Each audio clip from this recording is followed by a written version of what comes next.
আজকাল দেখতে পাচ্ছি আমরা যে মায়ের বয়স এখন একটু প্রেগনেন্সিতে অনেক বেশি হয়েছে। আগে 20-22 বছরে বিয়ে হতো, তখন ভালো করে বাচ্চা আসতো 22 থেকে 23 বছরের মধ্যে। এখন বিয়েটাই হচ্ছে 24 থেকে 26 বছরের মধ্যে বিয়ে হচ্ছে। তার জন্য বাচ্চা আসতে আরও 28 বছর, 2 বছর আরও বেড়ে যাচ্ছে, 28 বছর বিয়ে বাচ্চা আসছে। এই বাচ্চা আসার জন্যে, মায়ের বয়স বাড়ার জন্যে বাচ্চা আসতে দেরি হচ্ছে। বাচ্চা আসার পরে তার কমপ্লিকেশন হচ্ছে, তেমনি রিকারেন্ট অ্যাবর্শন হয়ে যাচ্ছে, বাচ্চা আসতে খারাপ হয়ে যাচ্ছে। ম্যাটার্নাল এজ বাড়লে বাচ্চার গ্রোথ, যেটা জেনেটিক্যাল প্রবলেম হয়, ওইগুলো দেখতে পাচ্ছি আমরা। তার জন্য বাচ্চা আসছে খারাপ হয়ে যাচ্ছে, তাকে রিকারেন্ট অ্যাবর্শন বলা হয়।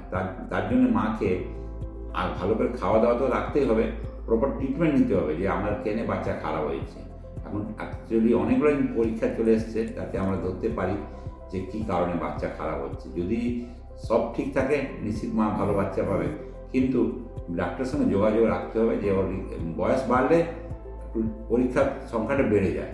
তার মধ্যে যদি আর্লি মান্থ অফ প্রেগনেন্সি যে টেস্টগুলো আছে সেটা তো আছে, কিন্তু আজকাল torch test, double marker, triple marker, এই টেস্টগুলো করছি। কেন মায়ের বয়স যদি 25 থেকে 30 বছর হচ্ছে, তবে ওর এই টেস্টগুলো জানতেই হবে যে বাচ্চা যে ডেভেলপ করছে তার কোনো জন্মগত কোনো ত্রুটি আছে কি না, ডাউন সিনড্রোম, কোনো আরও কোনো ক্রোমোজোম অ্যাবনর্মালিটি আছে কি না। তার জন্য আমাদের সংখ্যাটা, টেস্টের সংখ্যা বেড়ে যাচ্ছে।